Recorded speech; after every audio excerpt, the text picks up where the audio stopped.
Muy buenos días, muy buenas tardes, muy buenas noches, depende del momento en que estés viendo este video. Estamos lanzando con mi gran amigo Marian Cerrato 15. 15 es un programa para hablar de fútbol, pero para hablar de fútbol no con un desconocido, sino con un amigo.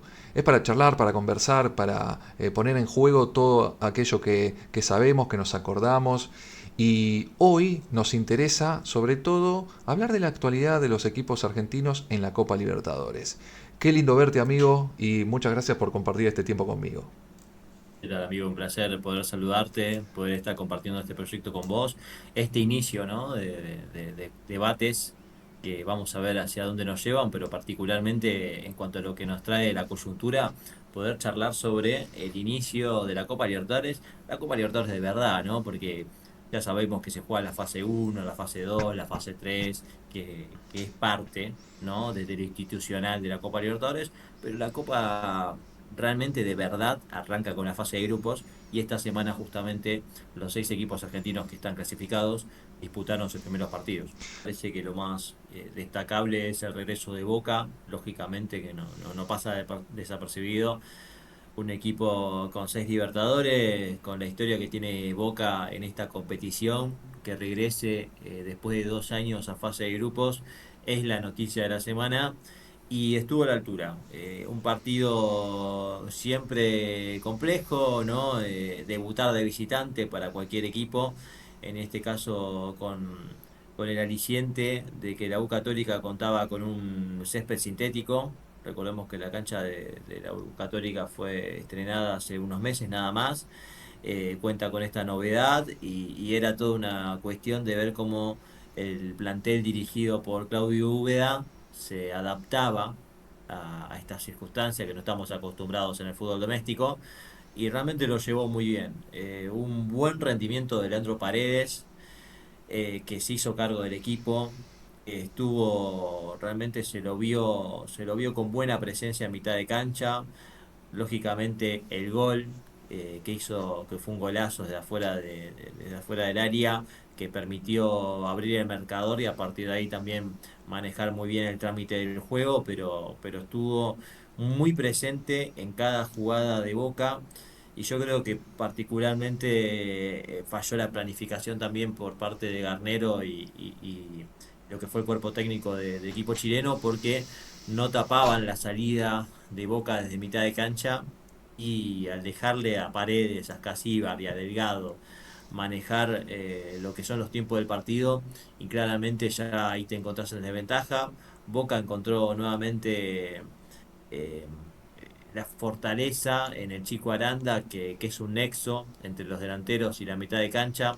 Claramente cambió la fisonomía del juego del equipo porque hoy por hoy, y se puede ver en los partidos anteriores también, lo que fue el desarrollo de Boca frente a los equipos cordobeses, ¿no? Recordemos que viene a ganar a Instituto y a Talleres.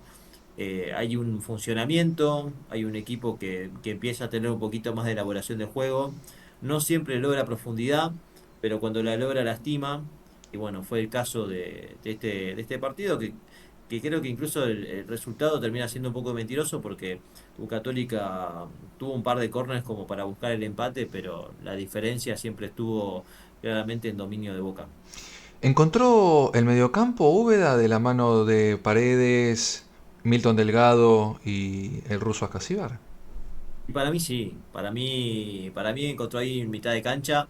Si querés la duda y te paso un poco la pelota a vos también para ver qué es lo que más te gusta, está en si sigue priorizando un Ascasíbar que le da mayor llegada al área, porque es un jugador que se sabe soltar, ¿no? De mitad de cancha no solamente te da quite, sino que es un jugador que llega al gol. O sí, probar con un Ander Herrera que estando bien físicamente, quizás le da mejor pase de lo que puede darle el ruso, un jugador con mucha jerarquía, que tiene muy buena entrega de balón y que puede ser una salida en caso de que Paredes esté tapado, ¿no? En algún partido que Paredes no está al 100% o que lo estén tomando bien en la marca.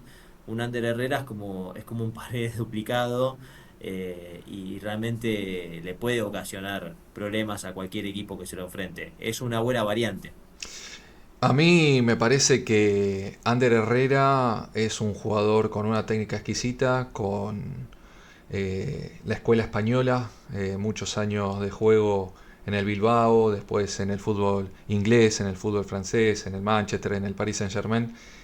Pero es verdad que Russo Ascasíbar lo supera físicamente y hoy, en vista de un fútbol físico, un fútbol de alta intensidad, no te alcanza con la técnica. Necesitas de jugadores que estén rindiendo los 90 minutos y en ese caso me parece que Ander Herrera es el condimento perfecto para eh, ser sumado en una segunda etapa, en una segunda mitad.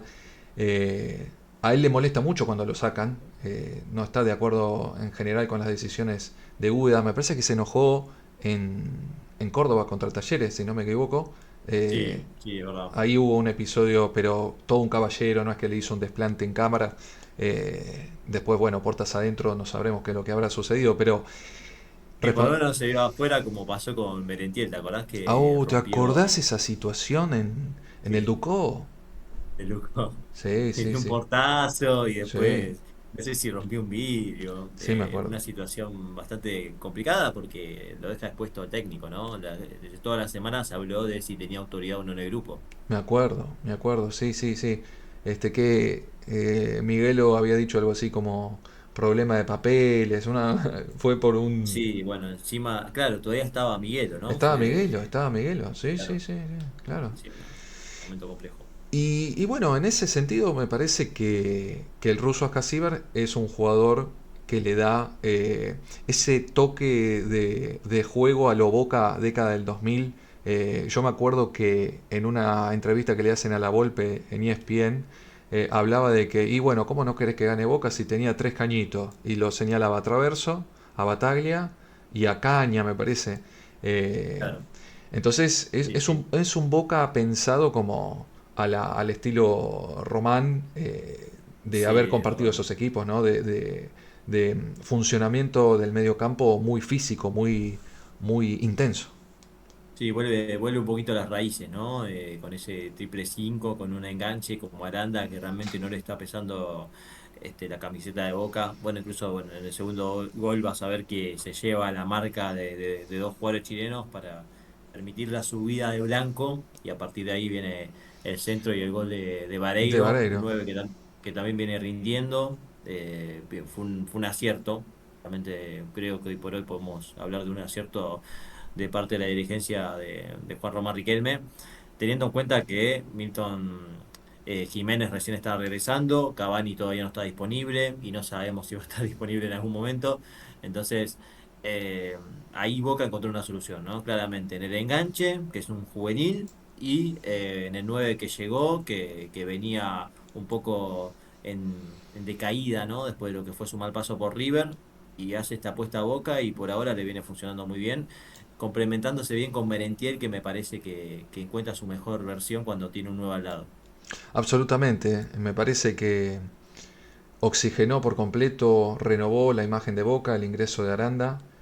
Cuando fui a ver a Lanús contra Boca, la verdad que es un chico con unas condiciones bárbaras, que lo ves en cancha personalmente y no tiene miedo a encarar. En un fútbol moderno que se caracteriza por el miedo, se caracteriza por jugadores que no se permiten el error, que están sobreexigidos, que están con el miedo latente del contragolpe.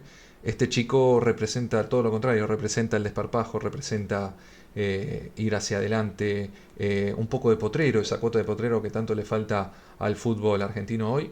Y bueno, es una alegría que haya aparecido una joya así, que conversando después con conocidos, con fanáticos de fútbol, te dicen cuánto va a durar en el fútbol argentino.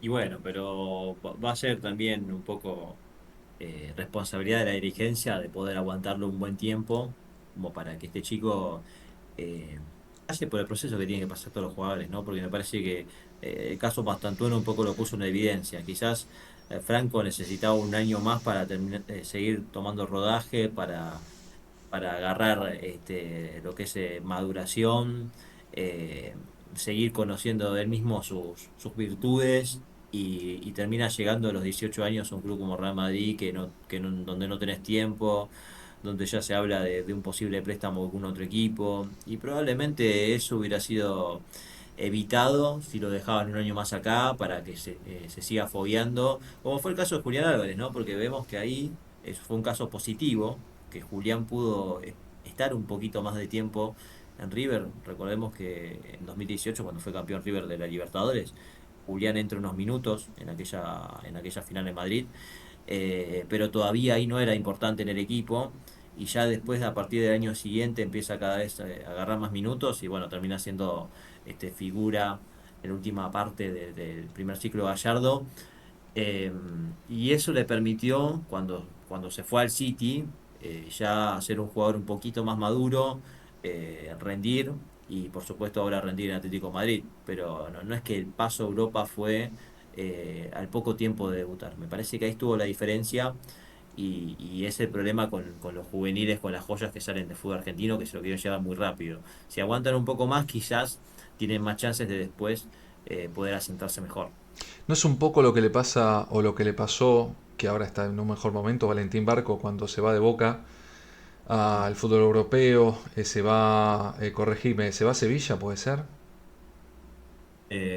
Me Sí, parece que sí, se va a Sevilla. sí, Estoy sí, casi seguro que se va a Sevilla y sí, de pierde memoria, pero sí. ahí la titularidad por un tema de adaptación. Y después de ahí Sí, bueno, se va forzosamente encima, ¿no? sí, a Racing, Racing de Estrasburgo ahí en Francia. Este, Y ahí se adapta, y ahí ahí es se adapta. cuando tiene el salto. Pero bueno, ahí se da, me parece también el caso de menos presión, un equipo que lo pone donde él es protagonista y se hace cargo del equipo, más al estilo eh, Almirón, ¿no? Porque Almirón fue el primero que lo empezó a poner de volante. Recordemos que en esa Libertadores 2023 empieza jugando de lateral, Boca tenía muchos laterales izquierdos, bueno, uno de ellos era Fabra, y termina jugando Barco algunos partidos de mediocampista, acompañando a X Fernández y a Medina, si mal no recuerdo. Exacto, exacto. Y ahí se ve la mejor versión futbolística de Boca, ¿no? Dentro de un Boca tampoco que brillaba demasiado, pero encontraba ahí un tridente interesante. Otro jugador que remarcase, el X Fernández, que pudo haber estado un tiempito más en Boca, pero ejecutó la cláusula de rescisión y decidió irse para el fútbol árabe, hoy Bien. con actualidad en el Bayer Leverkusen, ¿no? Sí, sí, otro gran proyecto, ¿no? Del fútbol argentino, un gran 5. Un gran 5.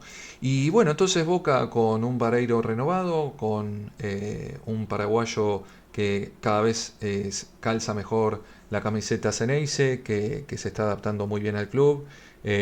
Parecía a la talla de Boca, ¿no? Por el estirpe, me hace acordar, yo vi pocos videos, pero tiene un poco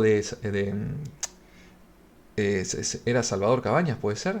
Eh, el que jugó en Boca en la década de los Ah, sí. 80-90. No, Salvador Cabañas es el que juega Es en el que recibe América, el tiro, ¿no? Claro. recibe el tiro, sí, sí, No, no, lamentablemente. el Y otro Cabañas. Cabañas también, pero ahora no, se me fue el Se nombre me de fue el pila. nombre de pila, Que sí. fue goleador de Boca en los principios del 90. Y Exacto. jugó algún mundial con la selección de Paraguay. Ahí está.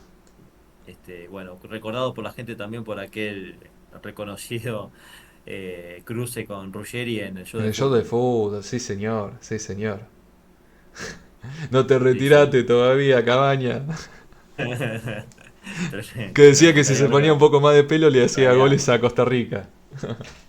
no, tremendo, sí, sí, tenía un manejado nego, bueno, que paz descanse, ¿no? Porque Un como genio, un tantos de genio. nosotros, Sí, sí, sí. pero sí, sí, que manejaba bien la chicana como Chilaver, ¿no? Como esos paraguayos picantes, Sí, con personalidad.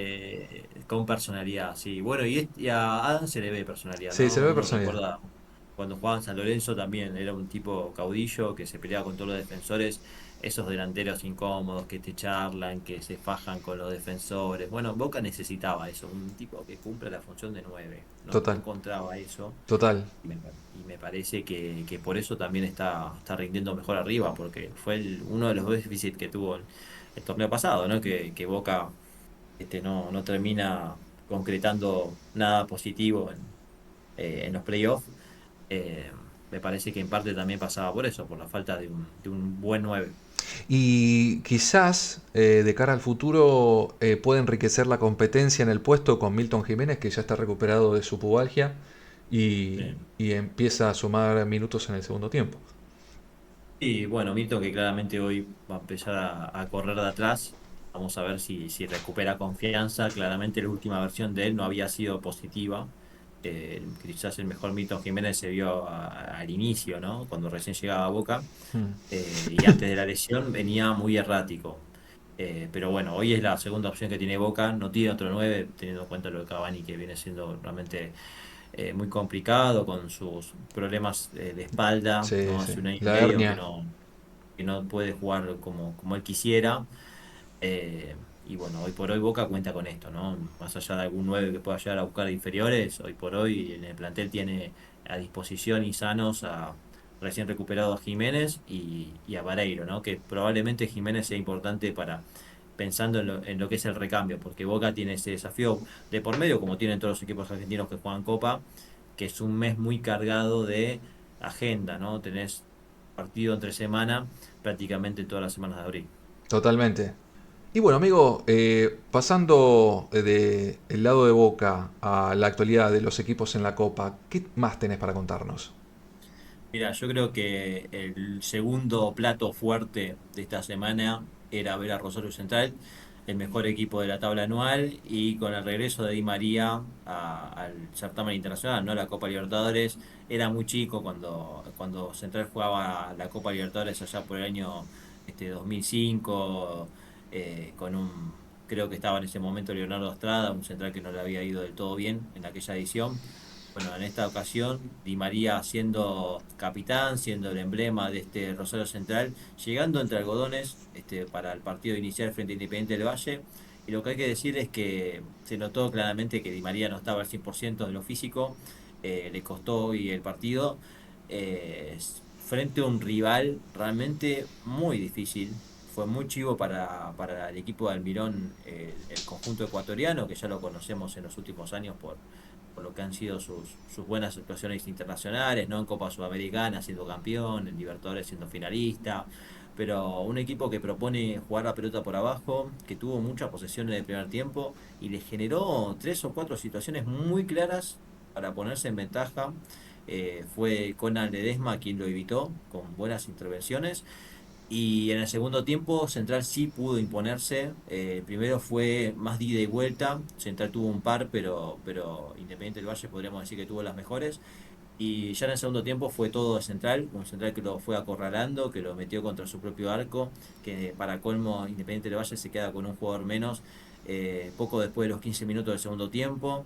Entonces son casi 30 minutos con un jugador menos, una situación muy difícil para el equipo ecuatoriano, que sin embargo resistió muy bien a un Rosario Central que encontró en Campas su principal llave de ataque, realmente jugó muy bien, pero no estuvo fino adelante, no estuvo fino Vélez en las que tuvo. Copetti no entró bien, Di María, como decía, está un poquito disminuido, con buen pie como siempre, pero sin el diferencial que suele dar.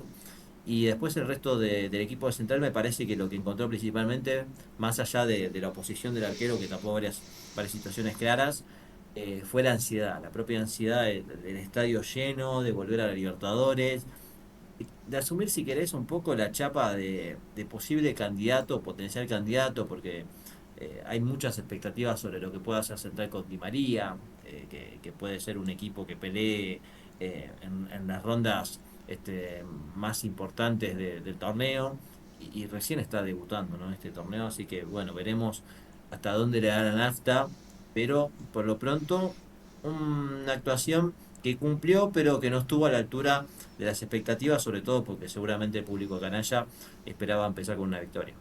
Hubo un gol anulado a Central de Alejo Vélez, ¿no? Que estaba en posición adelantada. Sí, sí, sí, bueno, pero después eso claramente la que fue offside era Era offside y no hubo offside. ninguna situación mal cobrada, o sea, bueno, termina Sí. siendo justo el empate.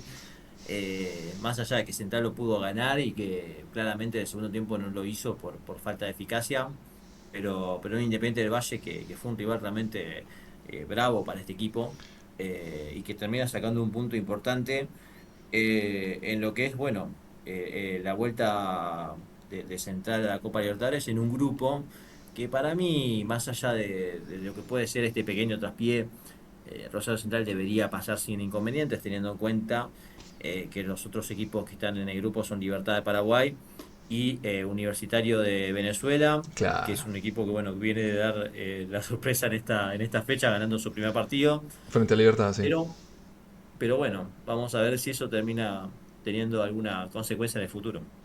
Y vos sabés que el dato de color es que el 9 de Independiente del Valle es el mismo que hace unos meses atrás jugaba para Newell's, con Claro, una sí, fuerte lluvia de silbidos para Charlie sí, González, si no me equivoco, un sí, uruguayo. se lo hicieron sentir, se lo hicieron sentir, no olvidan, claramente, probablemente la gente de Newell's ya lo haya olvidado porque bueno, está Paso en una época discreto. de, sí, sí, de jugadores discretos, pasó muy discreto con los delanteros que ha tenido Newell's a lo largo de su historia, probablemente haya quedado muy pronto en el olvido, pero bueno, no para el pueblo canalla que sabemos cómo se vive a flor de piel en la rivalidad. Pero bueno, yo creo que tranquilidad, ¿no? Justamente hoy me acordaba cuando fue el debut de Almirón con Lanús en la Copa Libertadores, que había perdido 1-0 con el Nacional de Montevideo, y un poco era, viste, la misma alarma, ¿no? De, ¿qué va a pasar? Si va a estar a la altura, si no, si va a poder pasar de ronda. Yo creo que hay que traer calma y se verá Central claramente, bueno, en los próximos partidos para qué está, pero hasta el momento, por lo menos en el campeonato local, viene teniendo para mí buenas actuaciones.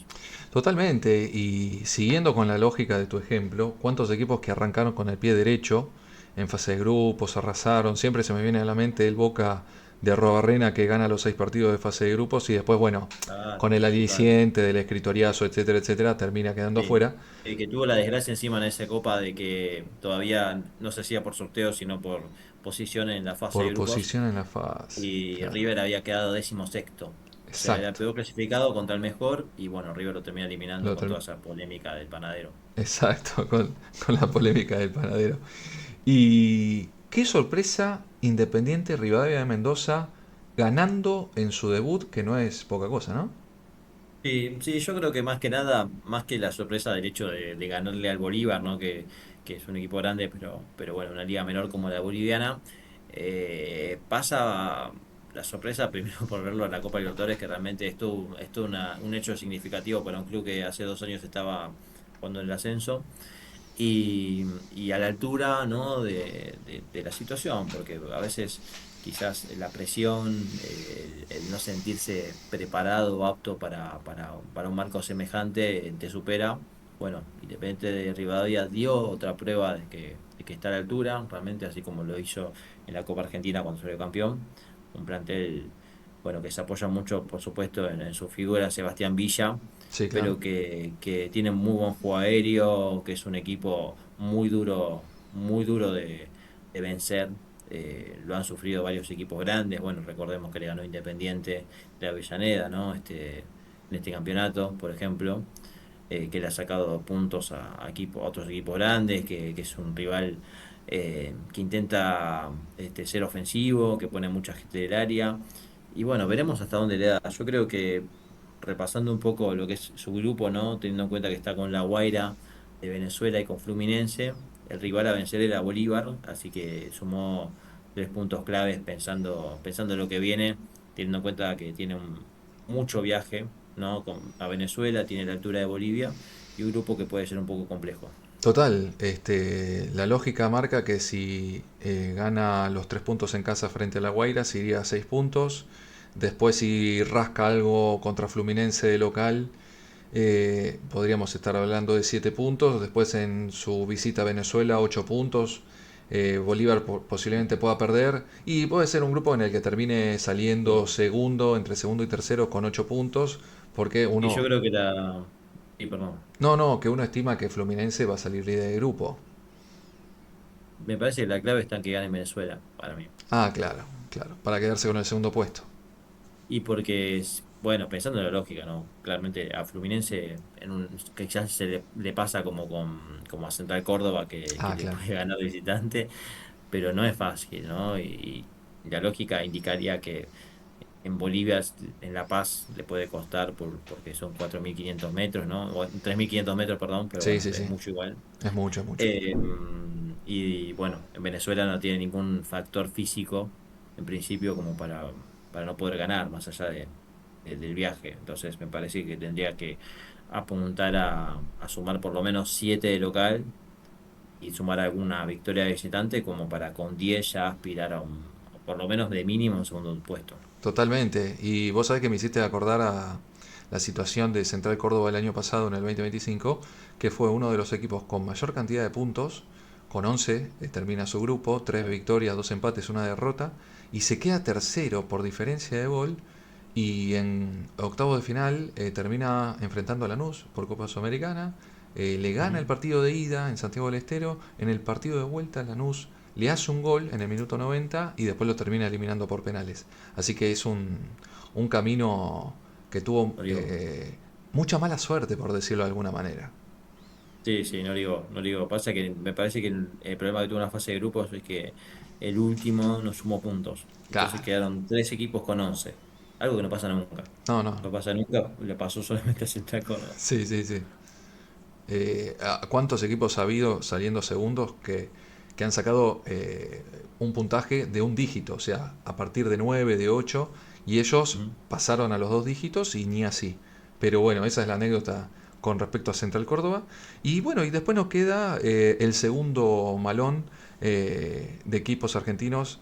Bueno, aparte de haber hablado de Central, tenemos el empate de Estudiantes en Colombia frente a Independiente de Medellín, 1-1, un partido que se le escapa con el gol de Thiago Palacios, el habilidoso mediocampista uruguayo. Y bueno, Estudiantes pierde esa posibilidad tan valiosa de llevarse los 3 puntos en condición de visitante. Sí, era una buena victoria. Realmente si lo cerraba era, no te digo el 50% de la clasificación, pero un pasito muy, muy valioso porque es el rival a vencer. Claramente el DIM para Estudiantes, pensando en que la lógica indica que Flamengo tendría que ser primero. Eh, pero bueno, el empate puede servir en caso de que con Cusco, perdón, pueda sumar a 3 y que con Dean de local pueda sumar a 3. En ese caso me parece que Estudiantes quedaría bastante encaminado en la clasificación. El empate no le disgusta, me parece, más allá de esta situación que se le escapa. Total, total. A mí me parece que Flamengo va a ser el líder de grupo cómodo y Estudiantes va a estar discutiendo con el DIM el segundo puesto. Cusco para mí no tiene posibilidad alguna. Y bueno, en ese sentido Estudiantes va a tener que ganar sus partidos de local, va a tener que hacer todo lo posible por hacerle frente a Flamengo. Y bueno, en Colombia con este empate tener que ratificar su condición de favorito en condición de local. Y Cusco, bueno, tratar de ganar los dos partidos, ¿no? Tanto de ida como de vuelta. Así que la va a tener complicada el equipo dirigido por el cacique Medina. Sí, y bueno, después hablando de visitas, ¿no? Que salieron bien o salieron mal. En este caso me parece que la de Lanús salió mal porque Sí. termina perdiendo con Mirasol. Un grupo que si uno lo mira por arriba parece que no es difícil, ¿no? Ujú. Parece que es un grupo normal o incluso accesible, pero si te lo pones a analizar con atención, me parece que puede ser complejo para Lanús, porque tenés un equipo que si bien es debutante en la Copa, no deja de ser un conjunto brasileño por Claro. algo llegó hasta la clasificación de la Copa Libertadores en la liga más competitiva que tiene Sudamérica. Y después tenés a un Liga de Quito que siempre se suele hacer fuerte de local en Copa y llega lejos. Y un Always Ready que va a aprovechar o va a intentar aprovechar la altura. Entonces tenés 2 viajes con altura, más el partido en Brasil que lo perdiste. Es complicado, va a tener que Lanús sí o sí hacerse fuerte de local en lo que en la fase de grupos y apostar a sumar alguna unidad fuera de casa, porque si no va a estar muy complicado pasar de ronda. Completamente de acuerdo. Tiene que hacer un pleno, un 3 de 3 en condición de local. Y en caso de no hacerlo, tiene que hacer la heroica e ir a Bolivia y sacar los 3 puntos. O ir a Ecuador y sacar los 3 puntos también. Me parece que Lanús está en perfectas condiciones de hacer el pleno de local, de ganarle a Mirasol, a la Liga y al Always Ready. El problema va a ser en condición de visitante. Y hay que ver también cómo arma los equipos, qué material tiene Pellegrino de cara a los próximos partidos, porque se vienen partidos muy picantes, se viene el clásico contra Banfield. Estuvo Moreno, no pudo jugar por lesión. Bueno, está la baja más que impactante, más que condicionante, que es la de Rodrigo Castillo, que hasta hace poco era el goleador, era la figurita del equipo y ahora está justamente en Fluminense. Y bueno, eso merma las posibilidades de Lanús, que está viendo de a poco, y anotaste este nombre, el desarrollo del colombiano Joshua Valois. Bueno, vamos a ver cómo termina rindiendo, pero es muy difícil reemplazar a Castillo, ¿no? Sí, Claramente es un claro. jugador que venía rindiendo muy bien y fue la figura o una de las grandes figuras que tuvo Lanús en la Copa Sudamericana. Bueno, hará lo mejor que pueda Lanús. Veremos si Pellegrino le encuentra la vuelta para reemplazar sus goles, ¿no? La falta de los goles de Castillo. Eh, pero bueno, una fase de grupos que no es sencilla para Granate y tampoco lo es sencilla para Platense, ¿no? Que debutó en la Copa. Felicitaciones para la gente del Calamar. Pero realmente le tocó un duro rival para iniciar como Corinthians. Un Mm. momento que ante todo fue histórico para la gente de Vicente López porque recibió a un grande del continente y del fútbol brasileño en su casa, ¿no? Como siempre habrá soñado. Y un partido que, te digo la verdad, Platense no lo jugó mal, lo planteó Lo bien. planteó bien, inteligente. El primer tiempo sí, dándole muy pocos espacios, muy intenso, robándole mucho la pelota a Corinthians y apostando al juego aéreo, con un gran Mainero, Guido Mainero. haciéndose, Sí. sí, sí, haciendo desequilibrio y el jugador más picante arriba en Platense, pero no aprovechó las pocas que tuvo y realmente Corinthians fue muy eficaz y le tiró la jerarquía en cuanto a pudo escaparse con un par de contraataques, que fueron los dos goles claramente. Y a partir de esa falencia defensiva de Platense no puede cubrir los ataques rápidos de Corinthians, termina escapándose un partido que después no supo cómo resolver, ¿no? Porque me parece que Platense quizás no tenía cómo plantear un plan B, no tiene muchos jugadores desequilibrantes, más allá de lo que puede llegar a ser Gauto o Sapiola. Ninguno de los dos Mm, descolló. sí. Sapiola jugó desde el inicio, no tuvo un buen partido y Gauto tampoco pudo desequilibrar. Mm. Y después Platense es un equipo de meter, de intensidad, de correr todas, pero que quizá no tiene el talento con el que contaba el conjunto brasileño, que lo resolvió en pocos minutos, un partido que parecía difícil. Hablabas de talento y era inevitable mirar el banco con una figura de la talla de Gis Ligar, que jugó en el Manchester United. Sí. Bueno, después jugadores muy, muy importantes, André Carrillo, el delantero, el mediocampista peruano. Sí, muchos, muchos jugadores que de alguna manera se nota la diferencia de jerarquía y cómo los equipos argentinos tienen que recurrir al ingenio para poder hacerle frente a tamaña jerarquía del fútbol brasilero que se la pasa de mercado en mercado reforzándose con grandes refuerzos, ¿no? Sí, totalmente, totalmente. Es muy difícil competir contra ellos. Ya se vio en la Copa Libertadores pasado, ¿no? Sí. No perdonan, las pocas que tienen te las mandan a guardar. No les hace falta jugar siempre bien porque tienen mejores futbolistas. Y bueno, ese es un poco el desafío de los equipos argentinos, más los equipos argentinos que están en una segunda línea, ¿no? Porque claramente Boca tiene buenos jugadores, tiene jugadores desequilibrantes, Central lo mismo.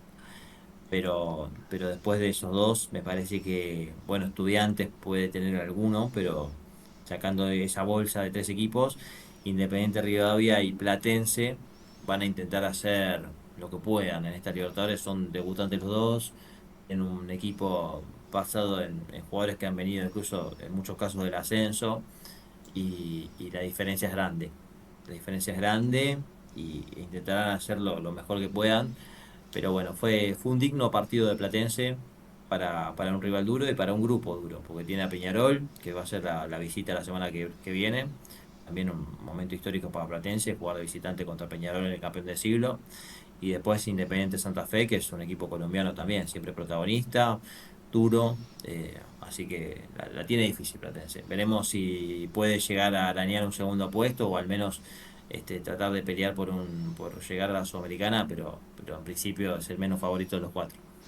Balance entonces regular de los equipos argentinos con 2 victorias, 2 empates y 2 derrotas. Y bueno, de cara a lo que va a ser la segunda fecha, vamos a ver cómo se arman, cómo llegan, sobre todo teniendo en cuenta que están jugando el torneo local y la Copa Argentina.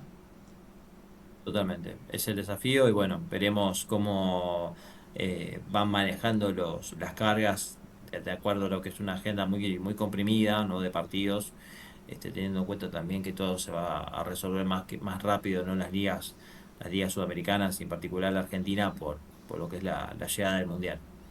Amigo, muchísimas gracias por compartir este tiempo conmigo en esta primera edición de 15, que es el recorte de King, de Joaquín, y de C, de Cerrato, que dicho sea de paso, le comentamos al público que nos conocimos en una conversación de chat un 15 de agosto del año 2016, que estábamos de alguna manera poniéndonos de acuerdo para ver quién hacía para la Facultad de Lomas una nota sobre Del Potro y la Copa Davis. Así que el 15 es nuestro número, amigo.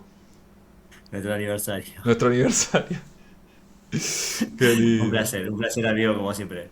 Abrazo grande. Un abrazo.